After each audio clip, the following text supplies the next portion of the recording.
சுவிசேஷம். இந்த நாளுக்குரிய தேவ வார்த்தை.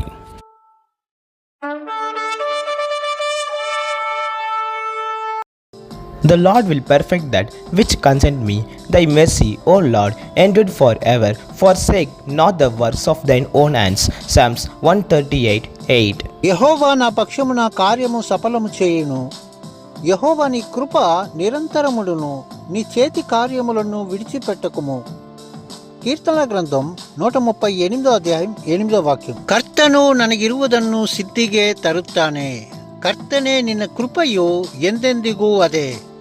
ನಿನ್ನ ಸ್ವಂತ ಕೈಕೆಲಸಗಳನ್ನು ತೊರೆದು ಬಿಡಬೇಡ. ಕೀರ್ತನೆಗಳು 138:8. கர்த்தர் எனக்காக யாவையும் செய்து முடிப்பார். கர்த்தாவே, உமது கிருபை என்றும் உள்ளது. உமது கரத்தின் கிரியைகளை நெகிழ விடாதிருப்பீராக. சங்கீதம் 138:1. அன்பின் தேவ பிள்ளைகளே, நாம் தேவனை சார்ந்திருப்போமானால் நிச்சயமாய் நாம் வாழ்வடையத்தக்கதாக யாவையும் அவர் செய்து முடிக்க வல்லவராயிருக்கிறார். அந்த அன்பின் தேவனுக்கு நேராய் நம்மை தாழ்த்தி ஒப்பு கொடுப்போமா?